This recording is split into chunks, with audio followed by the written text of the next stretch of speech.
Continuamos con la gran Adrienne von Speyr y ahora nos vamos a concentrar en la página 120, que es el comentario precisamente de este capítulo 1 del Evangelio según San Juan, versículos 10 y 11.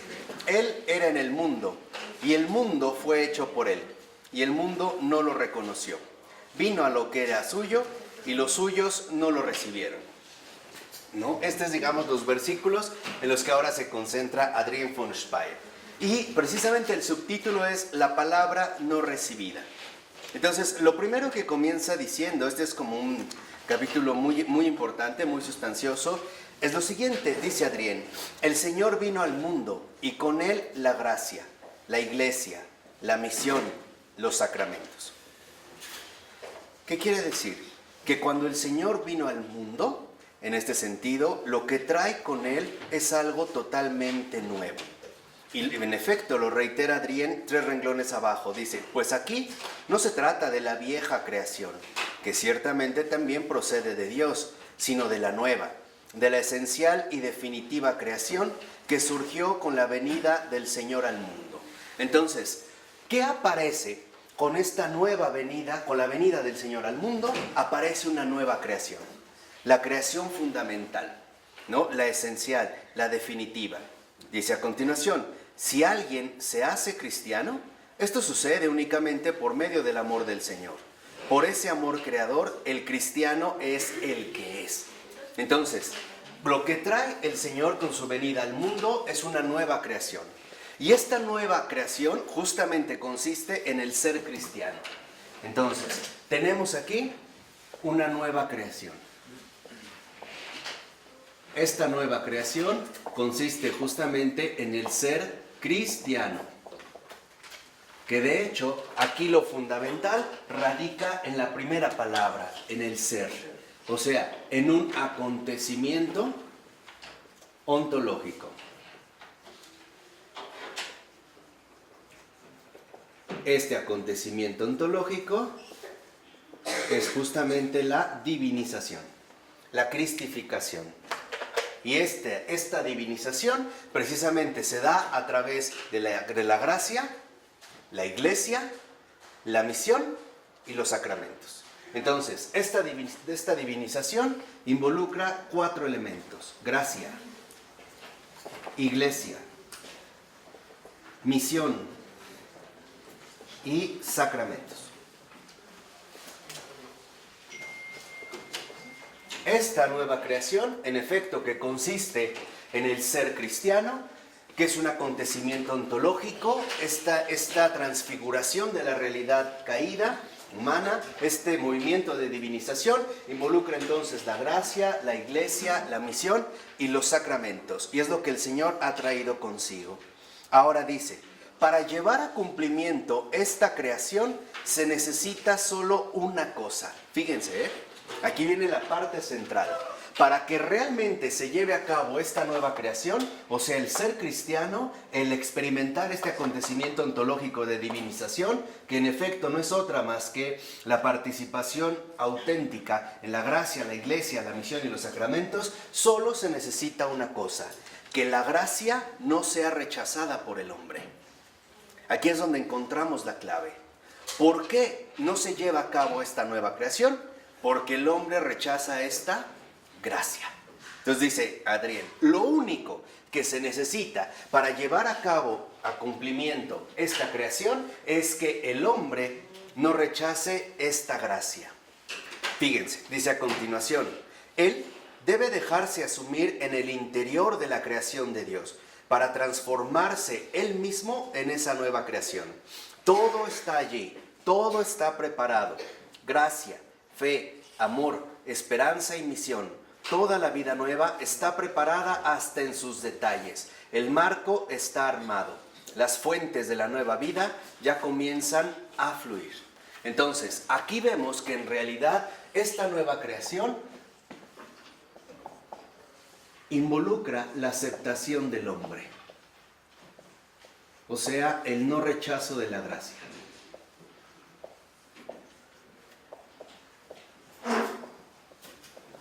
Y aquí ya tenemos ciertas luces fundamentales. El que rechaza la iglesia, rechaza la gracia. No acepta la nueva creación que Dios ha traído al mundo. No acepta entonces, el que rechaza la gracia, no acepta la misión. Si se rechazan los sacramentos, se rechaza la nueva creación. ¿Queda claro? ¿No? En estos puntos centrales, justamente hacia los que nos vamos dirigiendo, dice 3 renglones abajo Adrián, pero precisamente el mundo no quiere dar ese poco de consentimiento. Entonces, ¿qué es lo único que se requiere finalmente para llevar a cabo este acontecimiento ontológico de divinización, este ser cristiano? Consentimiento. De ahí que, por ejemplo, San Bernardo dijera, consentir es ser salvado. O sea, finalmente consentir la gracia de Dios, aceptar esta gracia y sentirla en su acción profunda y transfiguradora, porque es una experiencia, es algo que uno mismo también está llamado a ir asumiendo. Dice ahí mismo, no quiere corresponder a la nueva forma, no quiere ser aquello para lo cual fue determinado, ser el mundo de la palabra, su propiedad. O sea, el mundo no quiere corresponder a la gracia creadora. Entonces, aquí ya lo que podemos ver es que el mundo, cuando se habla en términos evangélicos, el mundo es la no correspondencia con respecto a la gracia creadora. O sea, el mundo es un modo de rechazo. Aquí tenemos un primer punto. Cuando hablamos entonces de mundo, es un modo de rechazo. ¿Qué rechazamos? La nueva creación de Dios. Rechazamos la gracia. Y con ello, la iglesia, la misión, los sacramentos. O sea, el mundo es un modo de rechazo que no acepta, ¿no?, la gracia que ha traído consigo el Señor a través de su venida, de una nueva creación y por lo tanto del auténtico ser cristiano. Este es el mundo. El mundo es un modo de rechazo. Es el mundo del no a Dios, del no a la gracia de Dios, del no a todo lo que tenga que ver con Dios. ¿De acuerdo? Es un modo. Dice al iniciar la 121, el mundo sabe que en esa creación se trata de un nuevo nacimiento de Dios, de una transformación de sí por Dios. En pocas palabras, ¿por qué el mundo aparece como un modo de rechazo? Porque no está dispuesto a dejarse transformar. Es decir, más bien busca permanecer en sí mismo. Entonces, es un modo de rechazo y por lo tanto un no dejarse transformar.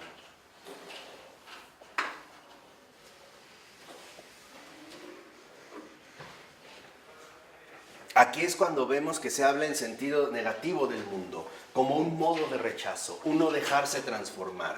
Es una postura de oposición. El mundo, en este sentido, al no dejarse transformar, se convierte en una oposición a Dios. Un no. Dice a continuación, pero lo que él no sabe, el mundo, es que en ese cambio radicaría la alegría suprema, una alegría gloriosa, que sería, por cierto, una alegría espiritual, pero en la cual la carne incluso no seguiría vacía. Entonces, lo que el mundo no sabe es que si aceptara esa transformación, entonces recibiría una verdadera alegría, una alegría suprema. Eso es justamente lo que desconoce. Dice a continuación, el mundo ve en esa posibilidad solo algo negativo, una muerte, la renuncia a todo lo que ama y a lo que está pegado. El mundo entiende como su bien único y supremo, todo lo que lo satisface, lo que le causa alegría, lo que le ofrece amenidades. Considera todo exclusivamente desde su centro de gravedad. En pocas palabras, el mundo, al desconocer que esto traería consigo una alegría suprema, entonces solo se limita a lo que lo satisface. En pocas palabras, el mundo permanece aferrado a sí mismo. Esta es la oposición a Dios. Es no renunciar a sí mismo. Por ello ve, digamos, la presencia de Dios como una amenaza, como una aniquilación. Y es cierto, por ejemplo, incluso los que forman parte de este modo de rechazo, o sea, del mundo, consideran que si se acercan a Dios, les va a quitar sus mayores amenidades. O sea, sus pecados, sus apegos desordenados, sus mentiras, sus fornicaciones, sus infidelidades, etcétera, etcétera, etcétera, ¿no? Pero no conocen, no sabe que esto es justamente lo que le traería una alegría suprema. ¿Vamos bien? Dice a continuación, en la nueva creación, ahora el centro de gravedad pasa a Dios. ¿Qué quiere decir? Que en la nueva creación, este consentimiento es un sí a Dios. Y ahora es reconocer que Dios pasa a ocupar el papel que le corresponde, porque ahora Dios se convierte en algo central. Esta es precisamente la transformación fundamental que ha traído el Señor con su venida, o sea, su nueva creación. En primer punto, los centros de gravedad se ven completamente desfasados. En la nueva creación, Dios ocupa el lugar central. En el mundo, Dios no tiene cabida.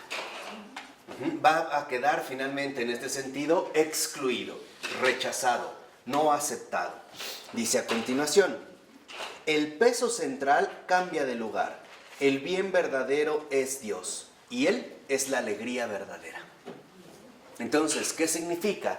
Que con esta nueva creación del ser cristiano, este sí a Dios y que lo convierte en algo central, entonces aquí es donde descubrimos la auténtica y una única alegría. Porque el mundo jamás nos aporta esta alegría. El mundo lo único que nos da, como modo de rechazo, uno dejarse transformar, una oposición a Dios, no son más que entretenimientos pasajeros, distracciones ilusorias. Algo que en el mundo nos parecía en un momento muy agradable, por ejemplo la sexualidad o la pornografía, después termina asqueándonos o aburriéndonos. Algo que en algún momento nos parecía finalmente como muy llamativo, ¿no? Como el poder viajar a través del mundo o en todo el mundo, al final se convierte en una rutina bastante cansada y agobiante. En pocas palabras, mientras que en la nueva creación, Dios, al ser ya lo central, nos transmite la auténtica alegría que a nadie defrauda, el mundo lo único que trae consigo en su oposición a Dios es, por una, decepción y fastidio.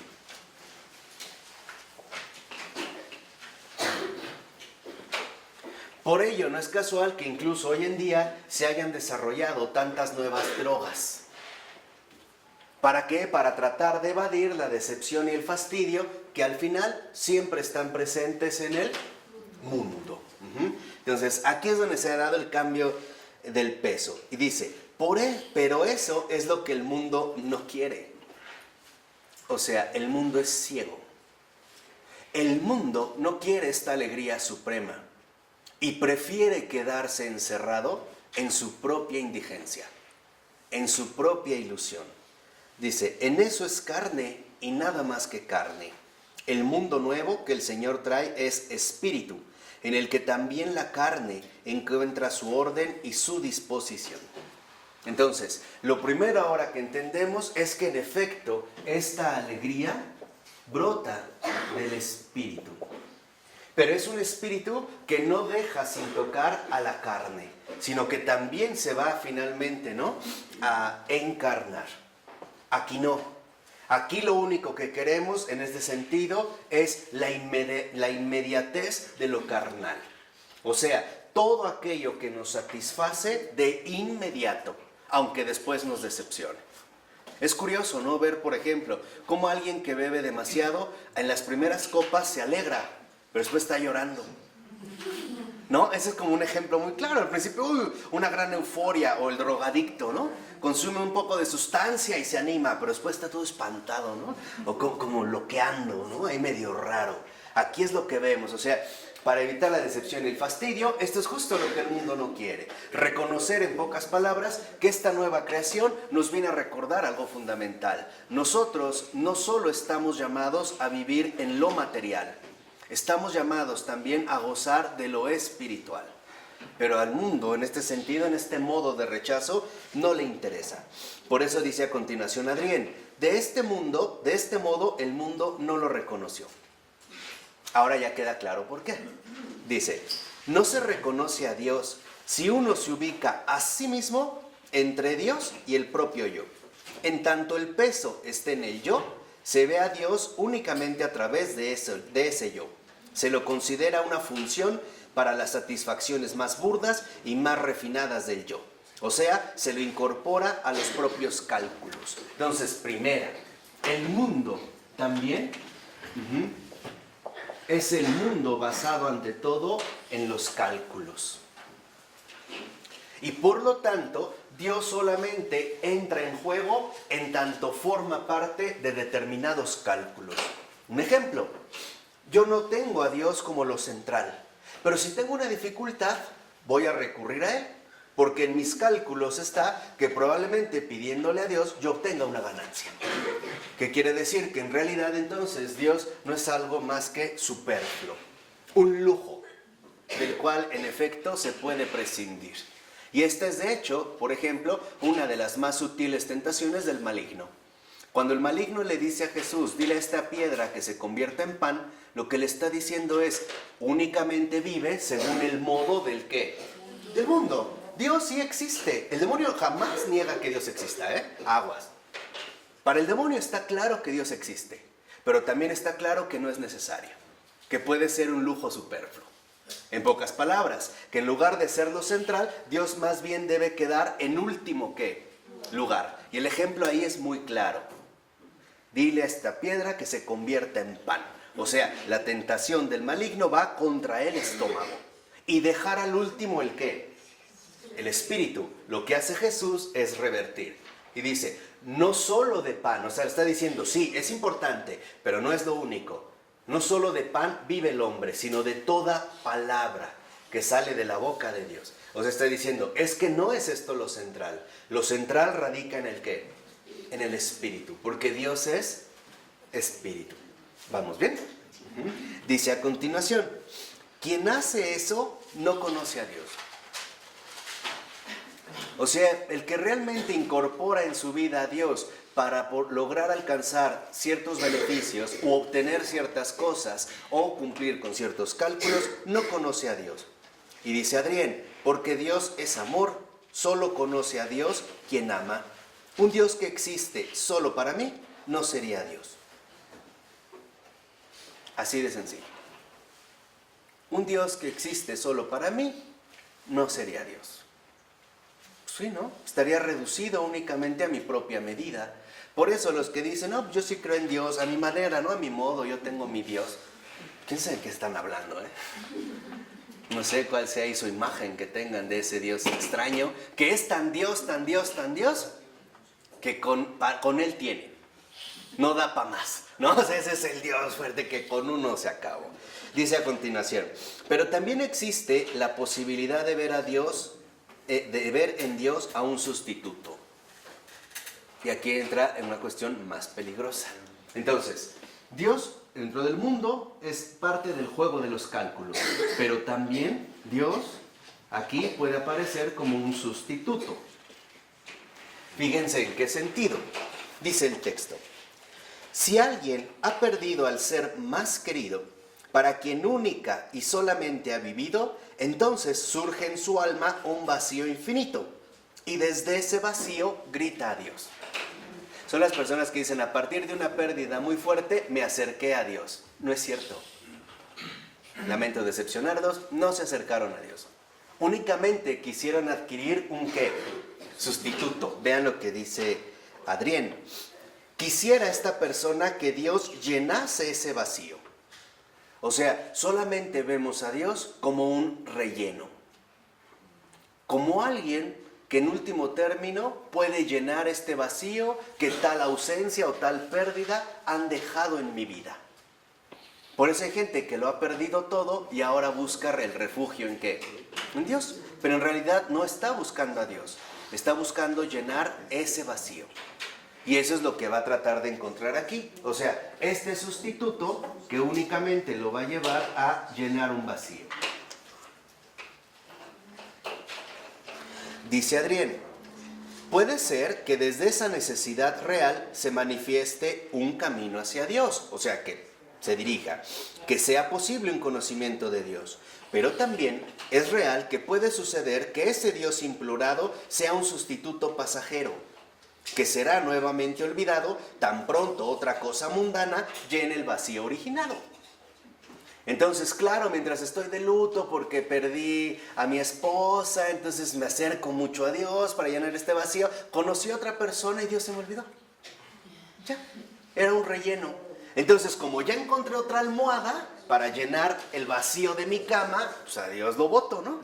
Aparentemente, entonces ahora lleno este nuevo vacío. O sea, entramos en el juego de los cálculos. Dice en la 122, también en ese caso el mundo no ha reconocido a Dios.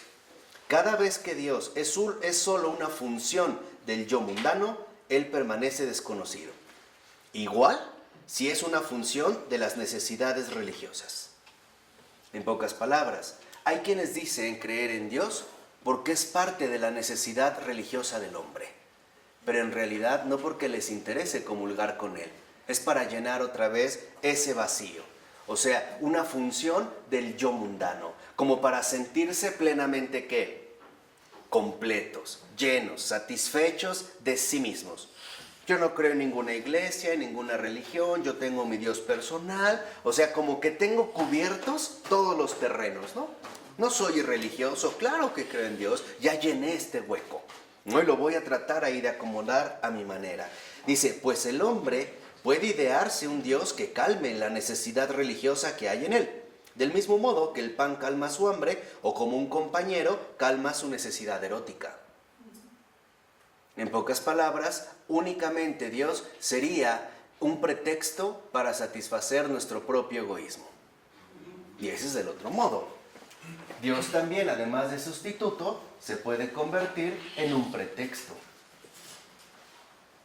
Hay personas que de hecho van a la iglesia solo para mostrar que son muy buenas. Es como un pretexto para sobresalir, ¿no? Cantar en el coro, organizar muchas actividades parroquiales, etcétera, etcétera. O sea, finalmente como un pretexto. Y dice en los dos últimos renglones de este párrafo, recibir a Dios de una manera tal es en verdad no reconocerlo. O sea, es no reconocer a Dios. Dice al iniciar el otro párrafo, de inmediato, ese no reconocer es descrito más profundamente como un no recibir. Ahí entra el punto fundamental. El mundo, les decía que es un modo de rechazo, en pocas palabras, no es más que un no recibir.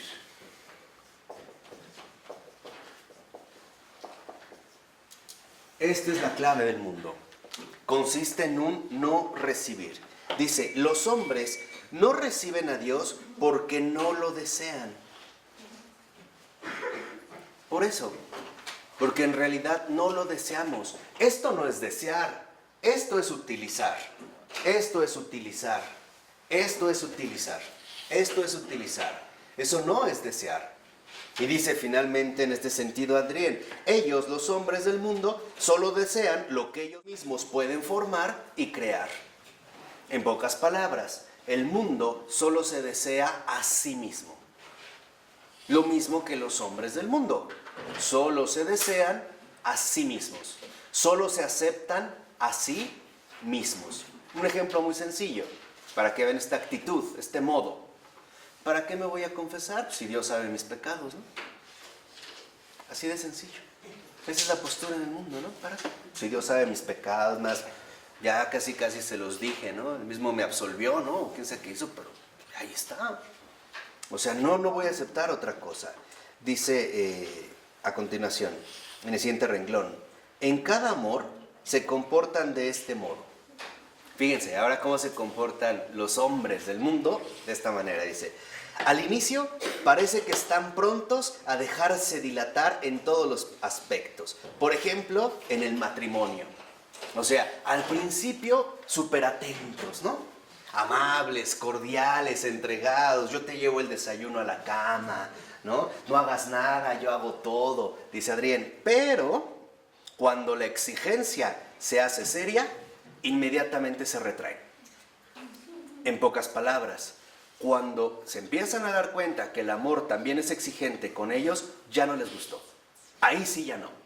Oye, ¿qué onda? Pues una y una. Ah, no. Ahí ya no.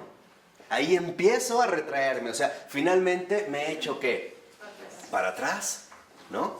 Al principio te voy a ver diario a tu casa, pero cuando ya tienes que venir, ya no voy, entonces ya no. Ya, ¿para qué? O sea, ya me voy alejando, ¿no?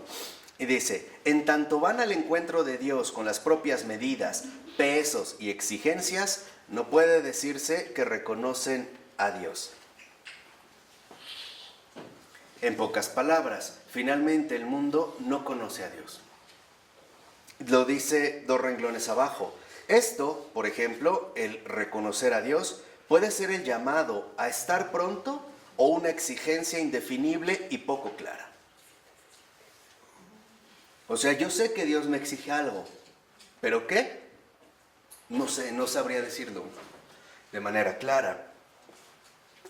Pero también una tarea visible y comprensible. O sea, puede ser que el Señor me indique una tarea muy clara, pero a veces no sé bien qué me está pidiendo. A veces, por ejemplo, puede ser que mi tarea, mi misión es muy clara, llevar este refresco. Pero a veces mi misión es preparar una bebida, pero no sé ni para quién. Pero la tengo que preparar. O sea, sin ningún cálculo propio. Dice, también una acción única, una palabra que habría que decir. En pocas palabras, una auténtica disponibilidad. Entonces, si el mundo es un no recibir, significa también que el mundo no está disponible para Dios.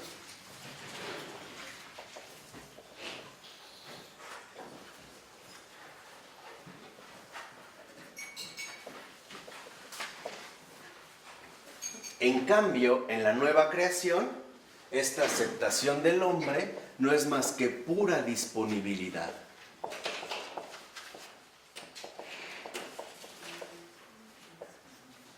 ¿No? Aquí es donde se ve el contraste, el por qué la palabra no fue reconocida. Dice a continuación, y en este caso, el hombre debe estar disponible para todo.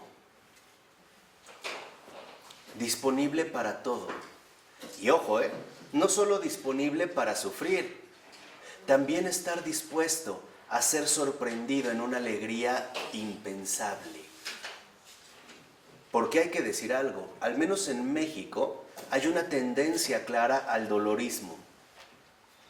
De antemano pensamos en Cristo y nos vamos rapidito a la cruz y a los azotes. Y no es así necesariamente. Es estar disponible a todo. Es estar disponible a que Dios te levante del fango. Y también a que te corrija cuando te has elevado por encima del lugar que te corresponde. En pocas palabras, no crean que solo es estar disponible para sufrir, también para vivir alegre. Y eso es algo que hoy en día casi no se ejercita. Vemos a veces el cristianismo como una prueba de dolor insoportable, pero hemos olvidado que también es un desafío de la dicha más impensable, dejarse sorprender. Ese es el otro aspecto, y de hecho ese es el tema crucial de este tiempo. El aspecto de la alegría de Cristo en el mundo, o sea, la misericordia. Ese es el tema de estos tiempos, porque ya sufrimiento tenemos bastante, ¿no? De muchas maneras. Bueno, ustedes lo meditan. Dice a continuación, debe, ¿no?, estar disponible, abierto a la totalidad, para lo que viene en cada situación concreta, para lo escondido que él no puede abarcar con la vista, o sea, para vivir la fe. El mundo siempre quiere pruebas, ¿no? Esta pura disponibilidad no es entonces más que fe, esperanza y caridad. Mientras que aquí lo que queremos son certezas. ¿Me amas? Demuéstramelo. ¿No? Como resolver una cuenta matemática. 2 más 2, 4. Aquí no. Porque quiere mantener en el propio cerco. Dice a continuación, si estuviese pronto solo para una acción singular, no recibiría a Dios. Pues para acoger a Dios se ha de estar disponible para todo. Por eso es lo que les decía. La caridad no consiste en hacer una obra, consiste en dar a Dios mismo. O sea, en el estar verdaderamente disponible, ¿para qué? Para todo. Hoy la mayoría de la gente es muy infeliz, pero no cree que Dios los puede hacer felices o los puede llevar a vivir una auténtica alegría. No están dispuestos a eso. Es más, la mayoría de la gente está dispuesta a sufrir muchísimo, pero no a vivir alegremente. Porque simple y sencillamente creemos que eso no es posible. Así de sencillo. Esa es la distorsión espiritual más triste y dolorosa de la humanidad de estos días, de estos tiempos. Hoy el hombre no cree que Dios lo ama y no está dispuesto a dejarse sorprender por cosas maravillosas que Dios tiene preparadas. Tal vez si Dios le dijera, aviéntate esa cama con clavos, lo haría. Pero si le dice, ven a mis brazos, porque soy tu padre y te amo, no lo haría tan fácilmente. Ese es como el nudo fundamental de la crisis espiritual que vivimos. Dice en la 123, a partir del cuarto renglón, casi nunca es desde el inicio completamente visible el todo que Dios llegará a ser para alguien. Y es cierto. O sea, nunca tenemos con toda claridad lo que Dios va a hacer para mí. Más bien pareciera que Dios me va abriendo nuevos horizontes que yo de alguna manera había considerado insospechados. Es más, incluso inexistentes. Dice, para recibir a Dios se necesita hacer el intento de no rehusarse, el intento de una confianza ciega. Aquí es donde vemos un punto central. Para Dios, lo que importa realmente no son los resultados, es el intento de abandonarme a Él. Ese es el esfuerzo. Ahí es donde Dios fija su mirada. Entonces, todo esto, esta pura disponibilidad, para nosotros es un intento, pero es un intento continuo. De tal manera que hoy en general, tendemos a evaluar las cosas a partir de los resultados o los fracasos. Híjole, fallé, volví a caer, no sirvo. No, porque no estamos enfocando la atención en el punto central. El punto central es, ¿siempre intento mantenerme en una pura disponibilidad o no? Porque hay quienes, por ejemplo, a partir de varios fracasos, se pueden desanimar y decir, yo no sirvo para esto, ¿o no? Y al revés, hay quienes a lo mejor a partir de varios éxitos pueden decir, yo fui hecho para esto, ¿no? Aquí estoy como pez en el agua. No, lo que en realidad cuenta es el intento, o sea, la apertura, o sea, la aceptación. Eso es lo fundamental. Esa es de hecho la vida de fe. Dice a continuación, por ejemplo, vean, si un hombre está en una necesidad y su amigo le ofrece el dinero que él lleva consigo, entonces este no sería un amigo si pensase para sus adentros, ojalá no me pida demasiado. Dice, más bien, él debería lamentarse de lo siguiente, de no poder ofrecerle más. Ese es el amigo, ¿no? Dice a continuación, si 2 renglones abajo, recibir a Dios significa regalarse a sí mismo a Dios, aun cuando nuestro regalo consistiese únicamente en la donación de nuestras tinieblas a su luz, para que las ilumine por dentro. Entonces, ¿en qué consiste este intento continuo? En regalarse a sí mismo a Dios.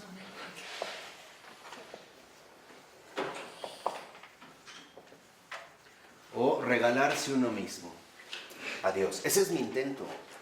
Por supuesto que a veces me voy a pelear con Él como 2 osos en la cueva, ¿no? Voy a gruñir, esto no me gustó, déjame en paz, ya no me agradó, te estás pasando, bla, bla, bla. Pero mi intento es sí, pero me regalo. Y con la simple sencillez de decir, lo que yo me regalo son tinieblas. Sí, pero esto es mío. Esto soy yo y esto es para ti. Sin hacer cálculos, ¿no? Simplemente un regalo, un darse, ¿no? Un darse continuo. Dice a continuación, la luz en sí misma no pone límite alguno a su brillar. Un límite puede provenir a lo sumo de las tinieblas que no la reciben. Entonces, Dios no pone límites a su amor. Son nuestras tinieblas las que no la reciben. Por ejemplo, el resentimiento es una profunda tiniebla que no recibe el amor de Dios, o sea, la consolación de Dios. El odio, etcétera, etcétera, etcétera, es una tiniebla que en efecto no nos permite recibir la luz de Dios. Dice en el siguiente renglón: quien recibe a la luz debe estar pronto a dejarse iluminar siempre más e ilimitadamente por la luz, a corresponder siempre más, tanto a los regalos como a las exigencias del amor a Dios. Entonces, debemos de reconocer dos cosas. Dios da regalos, sí, muchos, pero también exigencias. Y debemos aprender a regalarnos a nosotros mismos en cada una de estas situaciones. Esto va a ser un recorrido vital que iremos aprendiendo conforme nuestra vida avance. Lo que nos interesa es ser siempre una nueva ofrenda para el Señor. En mi alegría, en mi tristeza, en mi bienestar, en mi malestar, en mi salud, en mi enfermedad, en mi riqueza, en mi pobreza. Eso va a ser secundario. Lo importante es que yo me ofrezca a Él. Es decir, que me presente como una ofrenda. Sin ponerme a evaluar, y esto es bien importante, sin ponerme a evaluar en qué condiciones voy. Porque esa es una ligera desviación de orgullo. El que considera que realmente ya está limpio para presentarse ante Dios, está pero disparatado. Y el que considera que es inaceptable para Dios por su impureza, también está disparatado. No, así como es, con esta sinceridad, ¿no? Con esta apertura. Dice, ese estar abierto a la luz le permite al hombre manifestarle a Dios su deseo, ser tomado por Él, a su servicio, de un modo siempre más profundo y más esencial. Y ahí está la clave fundamental. Lo que la nueva creación ha traído consigo, este sí a Dios, es el aceptar ser tomado por Él. Aceptar ser tomado por Él. Así de sencillo. Y por lo tanto, ser tomado a su servicio. De un modo siempre más profundo y más esencial. ¿Por qué? Porque el verdadero servicio, ser tomado al servicio de Dios, es ser tomado precisamente para ser portador viviente de este acontecimiento ontológico. Porque Dios no solo nos pide hacer una cosa, sino dejarnos transformar por Él, recibir su presencia. Y esto a veces involucra las obras. Por ejemplo, si el Señor me pide este trapo, mover este trapo y luego mover este trapo y luego mover este trapo, lo que en realidad, en lo que el Señor está trabajando no es en lo que hago, sino en el modo en el que lo recibo. De tal forma que yo pase, por ejemplo, en un proceso gradual de la molestia a la alegría, al gusto, de la intranquilidad o el enojo a la serenidad y la calma. O sea, en pocas palabras, lo que el Señor trabaja es el corazón del hombre. El modo, dijimos, si el mundo es un modo de rechazo, entonces esta nueva creación es un modo. ¿Pero es un modo de qué?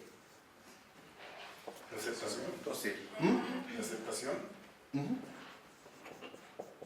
Un modo de aceptación, un modo de recepción. Si se ven por eso, el mundo no ha recibido de eso. Porque se trata de un modo completamente distinto. Entonces lo que buscamos es que en efecto el Señor nos tome a su servicio de un modo siempre más profundo y más esencial. Fíjense lo que dice Adrián dos renglones abajo. La compunción del hombre de no poder ofrecer a Dios nada mejor que lo poco que ahora puede hacer por Él, no rara vez corresponde al orgullo que se imagina secretamente haber sido creado para algo mejor. O sea, cuando decimos, Dios mío, qué poco te ofrezco, mira, en realidad no es nada lo que he hecho, dice Adrián, no raras veces esto se confunde con el orgullo discreto de suponer que en realidad fuimos hechos para cosas más que grandes. Como decir, lo que te ofrezco es poca cosa, porque en realidad yo soy capaz de mucho más. Aquí lo que ayuda para esta tentación, porque es una tentación muy sutil, son los versos de un salmo. Señor, no doy vía libre a la grandeza, ni a prodigios que me superan. En serio, aplíquenlo y verán. Cuando sientan esta cuestión así como que no es nada lo que ofrecen, Señor, no doy vía libre, no doy vía libre a la grandeza, ni a prodigios que me superan.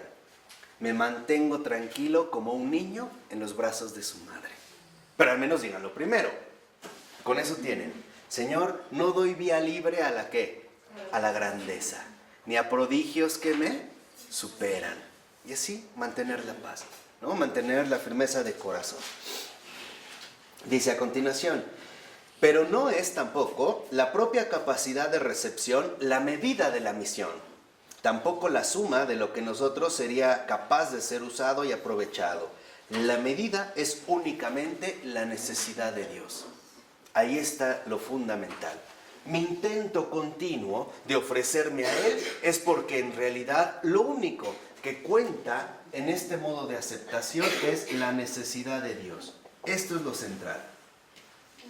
Y esta necesidad de Dios es permanente y continua.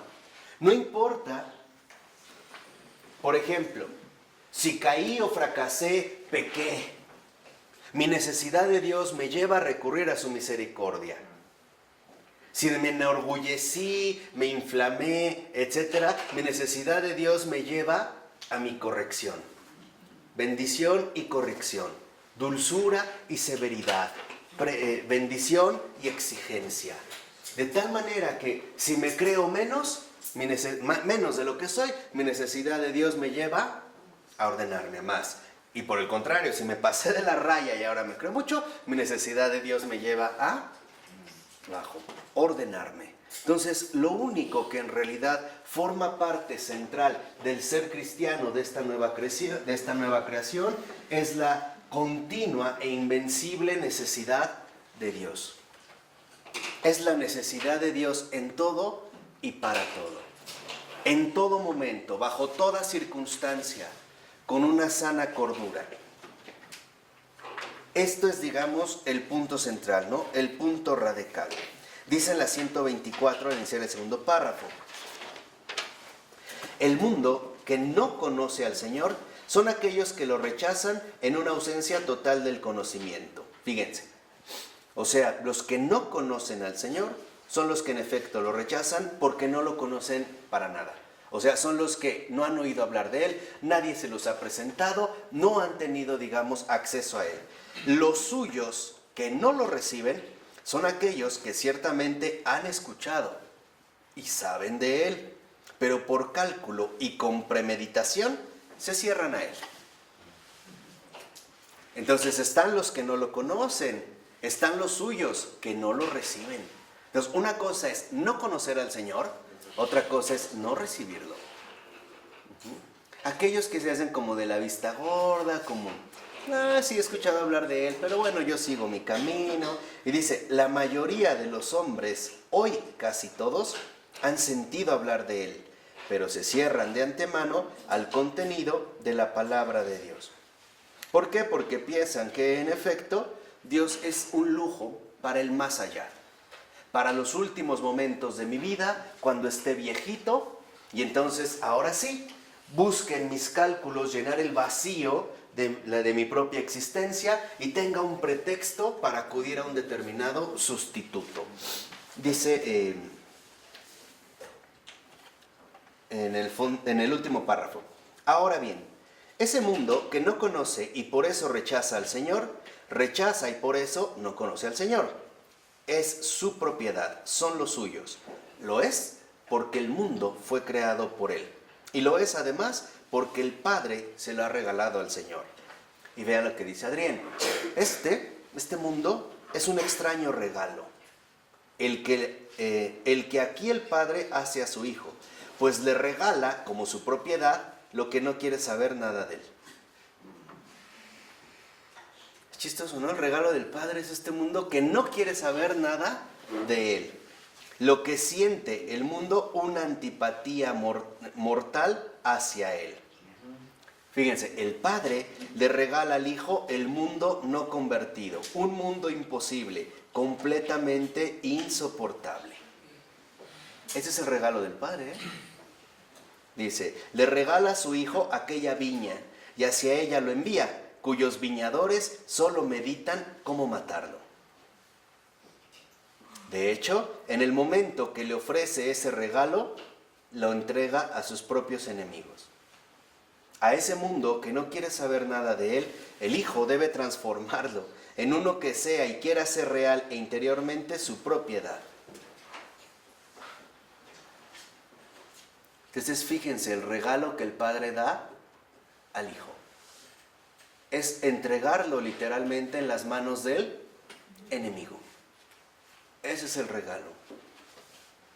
Por eso dicen los dos últimos renglones de este párrafo.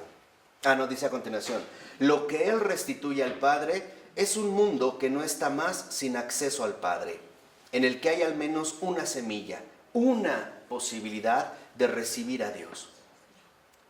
Y esta es la nueva creación. La nueva creación en el mundo es la posibilidad de recibir ¿qué? A Dios. Esa es la grandeza de esta nueva creación. La posibilidad inconcebible, imposible de recibir ¿qué? A Dios. Y además, los que lo van a recibir o a los que se les va a dar esta posibilidad son a los propios enemigos mortales del mismo Dios. Aquellos que en efecto lo mataron. En este campo de enemigos, ¿no? Que llegó a tal punto a darse que lo matamos. Dice a continuación, en los dos últimos renglones, el mundo después de la cruz no es más el mundo anterior a la cruz. Porque después de la cruz ya está esta posibilidad, ¿no? De recibir a Dios. Y por lo tanto, de reencontrarnos con el Padre. Ahora dice, los suyos, a los que Él viene, son todos aquellos que quisieran creer, pero no lo hacen. Quieren creer, pero no lo hacen. Dice como 3 renglones abajo, pues el Señor viene como hombre al mundo, viene a un pueblo particular, en un tiempo determinado, tiene una determinada misión humana, que corresponde a un determinado grupo humano, que será interpelado y afectado por esa misión. Él viene como hombre y encuentra hombres particulares. Viene con la esperanza humana que esos hombres, a los que encontrará con la palabra y la acción, a los que anunciará el mensaje del Padre, en los que y para los cuales obrará milagros, los recibirán como los suyos. De hecho, no sería un hombre, sino viene con esta esperanza. Aquí viene una lección profunda. Jesús viene a un campo enemigo con esperanza. De tal manera que entonces el cristiano también debe destacar ante todo por su ¿qué? Esperanza. El Padre ha enviado al Hijo a un mundo imposible, a un mundo perdido. Y no obstante, el Hijo viene ¿con qué? Con esperanza. Ahora entonces nuestra esperanza está en Dios. Aunque todo finalmente lo veamos ¿qué? Imposible, perdido. Allí es donde destaca de manera profunda esta esperanza. Como dice, esperar contra toda esperanza, aunque no se tengan deseos de esperar. Claro. Así va, ¿no? Sí. Esperar contra toda Es que es una exigencia. De hecho, para ser sinceros, la esperanza cristiana comienza cuando ya no hay esperanzas. Ahí empieza la esperanza cristiana. Cuando ya no hay esperanza, cuando se acabaron toda posible esperanza, ahí arraiga la verdadera esperanza cristiana. Porque ahora esperamos lo imposible. O sea, la intervención directa de Dios. Por ello no es casual que hay muchos médicos sensatos, sinceros, que cuando ven que un paciente está ya desahuciado, le dicen, mire, la verdad ya no tenemos qué hacer, pero pues, si cree en Dios o algo, pues igual y pídale, ¿no? O vaya a la Basílica de Guadalupe, o vaya a ver a San Juditas. O sea, decir, bueno, nosotros ya no tenemos qué ofrecerle, ¿no? A lo mejor por ahí encuentra algo. Hemos hecho todo. Hemos hecho todo, ¿no? Y sí, de verdad, lo han hecho todo. Pero Dios siempre puede hacer eso y más. Entonces dice a continuación, y él, el Hijo, piensa humanamente que a partir de estos hombres que encuentra, los efectos se extenderán hacia aquellos que vendrán más tarde y que habitan más lejos. Esta es la misma esperanza que Cristo sigue teniendo en cada uno de nosotros. Que si de verdad somos de los suyos, si de verdad nos ha alcanzado con su palabra y su acción, los efectos van a repercutir no solo en nosotros, sino en todos aquellos que vendrán más tarde. Es decir, los que de una u otra manera están más lejos. ¿Quieren ver un ejemplo concreto en este caso? La cámara. Los que ven lo que está grabando. ¿No? O sea, ya no solo se va a limitar a un espacio, sino que ahora que estos efectos repercutan más allá. En la 126, más o menos como 6 renglones de que ha empezado, dice el texto: también el Señor posee, en primer lugar, un círculo limitado y habla ocasionalmente de ello. Pero está claro que junto a Él, y en Él también junto a todos sus apóstoles, enviados y creyentes, el círculo limitado se abre hacia lo ilimitado. Los suyos son finalmente todos los hombres, pues todos le pertenecen y por Él todos deben de llegar a la fe. Quiere morir y resucitar por todos. ¿La viste? Ya dimos testimonio de la cámara. Este ámbito, esta repercusión. ¿Por qué? Porque lo que nos comentó Florensky de estos círculos concéntricos, ¿se acuerdan? En realidad es que de uno con uno se llegue a ¿qué? A todos, a todos. Que los efectos del encuentro con Cristo sean en beneficio y provecho de todos. Porque así como Cristo quiso morir, o murió y resucitó por todos, lo mismo nosotros. No solo muero por mí, muero por el bienestar ¿de quién? De todos, lo dijimos la clase pasada, de todos. Y por lo tanto, pensando en la resurrección de todos, o sea, uniéndome en realidad a Cristo. Dice 2 renglones abajo: de este modo, para Él, se expande el círculo de los suyos hasta los confines del mundo. Y por eso Él envía a los suyos hasta los confines del mundo. Vayan y prediquen el Evangelio a todos los rincones de la tierra, ¿no? Hasta el fin del mundo. Los apóstoles no van a llegar hasta el fin del mundo, pero los efectos, las repercusiones, como le llamaba, si mal no recuerdo, Hans Urs von Balthasar, la fuerza alfa del Hijo, esta sí llegará, repercutirá a partir de uno hasta el final ¿qué? Del mundo. Es la transmisión del recibimiento. Dice, el círculo limitado para el que primero fue enviado y para el que también Él envía en primer lugar a los suyos, ahora no es más que el punto de partida humano necesario de un movimiento infinito. Esta es, creo yo, la más hermosa manera de definir lo que es la misión cristiana. Y se los vuelvo a repetir. ¿Qué es la misión cristiana? El punto de partida humano necesario de un movimiento infinito. Esa es la misión cristiana. El punto de partida humano necesario para un movimiento infinito. La misión es un punto de partida, pero que finalmente este punto de partida desprenderá o desarrollará todo un movimiento que infinito. Esta es la misión. Por eso también quisiera recordar algo que me dijo hace muchos años mi batiushka, el padre Ricardo Aldana. El horizonte del amor es más grande que el horizonte de la misión. A mí me costó muchos años entender qué era esto, pero creo que ahora lo entiendo un poco. Y es, no suponer que la misión se acaba conmigo. La misión empieza apenas. Como persona, yo soy solo un punto ¿qué? De partida. Lo fundamental es dar cabida a este movimiento infinito que se extenderá hasta el fin del mundo. Creo que ese es el horizonte del amor. Porque hay personas que se obsesionan tanto con el cumplimiento de la misión que cierran las expectativas. y se vuelven escrupulosas para ver si están haciendo o no lo correcto, para ver si es negro o es blanco. Y esto es cerrarse a esta dimensión católica. Entonces, vuelvo a repetir, ¿qué es la misión? O esta manera, creo yo, es la más hermosa que he encontrado para definir la misión cristiana, y es de Adrien, es el punto de partida humano necesario de un movimiento infinito. Por eso, nosotros en realidad, fíjense, lo dice en el último renglón, y es muy, muy hermoso, dice, de ese modo, también el apóstol del Señor no puede saber dónde termina el efecto de su misión.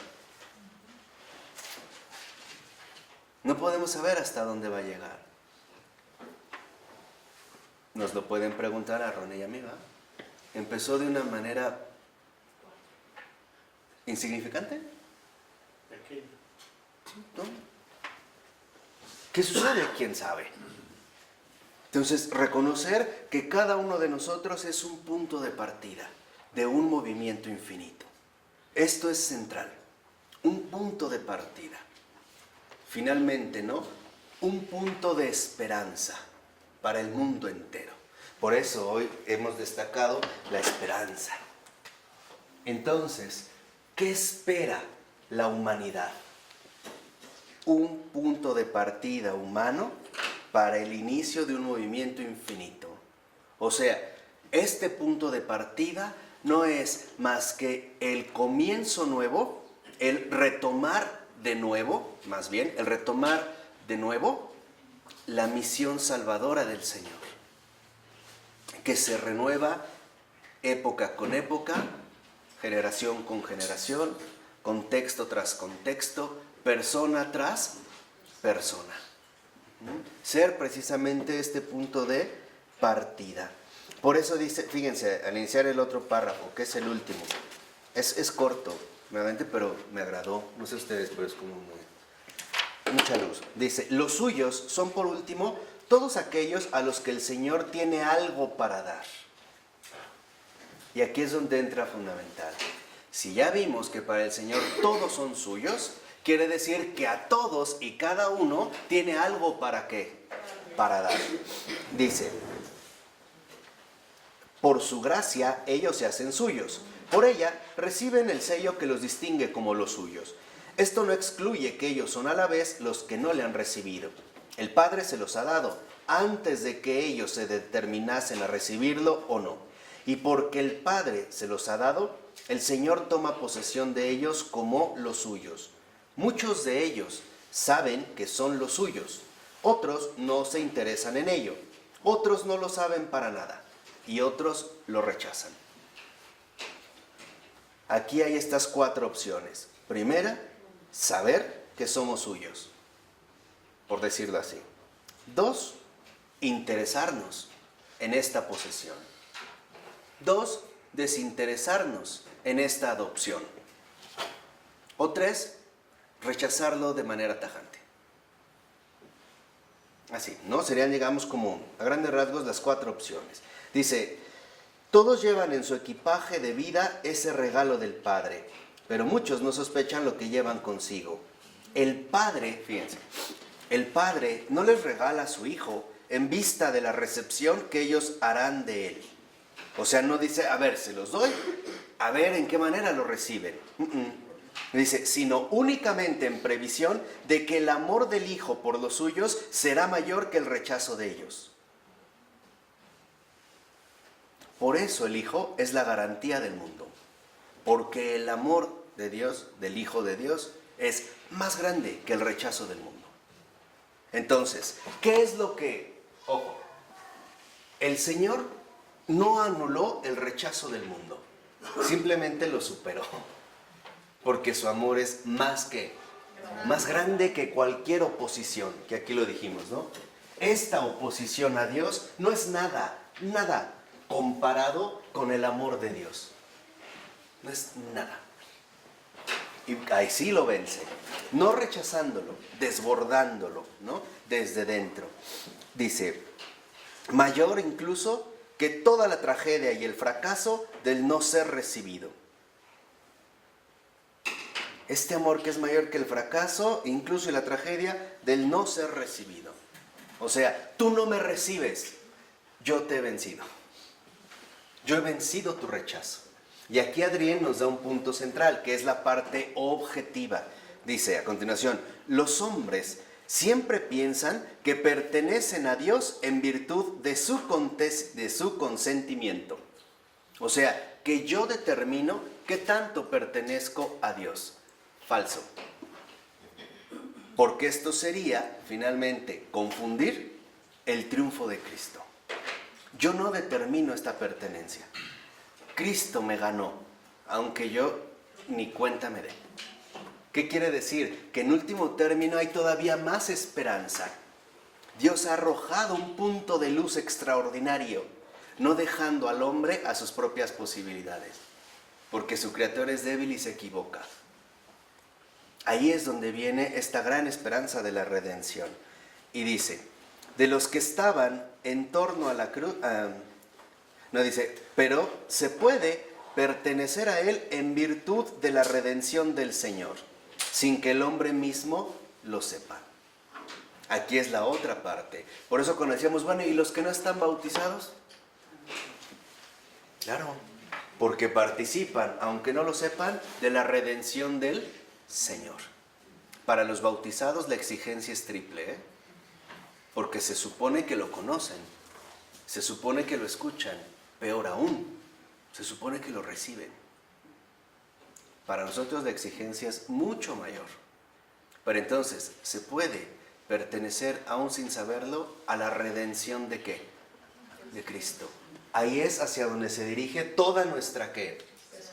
Por eso tenemos esperanza en que todos se salven. Ahora entendemos más por qué. Desde Cristo. Dice a continuación, de los que estaban en torno a la cruz, solo la minoría sabía que eran suyos. La mayoría lo rechazaron. Y sin embargo, ellos ya habían sido alcanzados por Él y le pertenecían como los suyos. Esto no excluye que se debe acoger la redención y cumplir la voluntad de Dios. Claro, esto no lo excluye. Es importante acoger la redención, acoger al Salvador y cumplir la ¿qué? La misión. Dice, pero lo primario no es esto. O sea, lo primario no es la postura que asume el hombre. Lo primario es la posesión que ha hecho el Señor. Y es tan primario que sucedió cuando incluso nosotros éramos pecadores. Y termina estos con dos renglones muy claros. Dice, pues Él nos ha elegido a nosotros, no nosotros a Él. Entonces, si la elección viene de Él, en último término, la palabra final, ¿quién la tiene?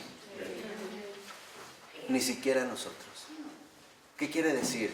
Que Dios se pasó de lanza. Dios está aferrado a la salvación. En serio, Y verán qué sorpresa nos vamos a llevar. Sí, primero el de entrar es un pecador. Claro. Ese es el que inaugura el cielo, ¿no? Ahí es donde Dios está dirigido a la salvación. Es como si se adelanta fundamentalmente a cualquier posibilidad extraña. En el nombre del Padre, del Hijo y del Espíritu Santo. Amén. Pues buenas noches.